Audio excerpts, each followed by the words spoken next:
Ghana, il est le premier tueur en série officiellement reconnu du pays. À Accra, à la fin des années 90, la capitale du Ghana vit en apparence normalement. Mais depuis des mois, des femmes disparaissent. On retrouve leurs corps dans des zones isolées, près de terrains vagues, de chantiers et au bord des routes. Toujours le même mode opératoire, toujours les mêmes traces de lutte et toujours la même question: qui fait ça? Les crimes se ressemblent trop pour être des coïncidences, trop peu de témoins, trop peu d'indices, jusqu'à ce nom, Charles Kansa. Un homme discret, un mécanicien, souvent vu dans les quartiers où les victimes, dont sa petite amie, avaient été aperçues pour la dernière fois. Quand les enquêteurs le surveillent, un détail les glace. Il connaît les zones où les corps ont été retrouvés comme s'il y était déjà passé. En 2000, il est arrêté.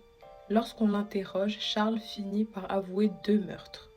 Mais la police pense qu'il en a commis beaucoup plus. On le soupçonne d'être lié à près de 9 féminicides dans la région d'Accra.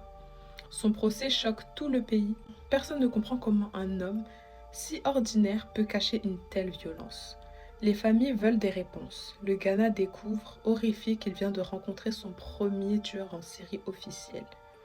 Charles est condamné à mort. Il fait aujourd'hui partie des détenus les plus surveillés du pays. Mais ce qui hante encore Accra, ce n'est pas seulement ce qu'il a fait, c'est de se demander combien de victimes n'a-t-on jamais retrouvées.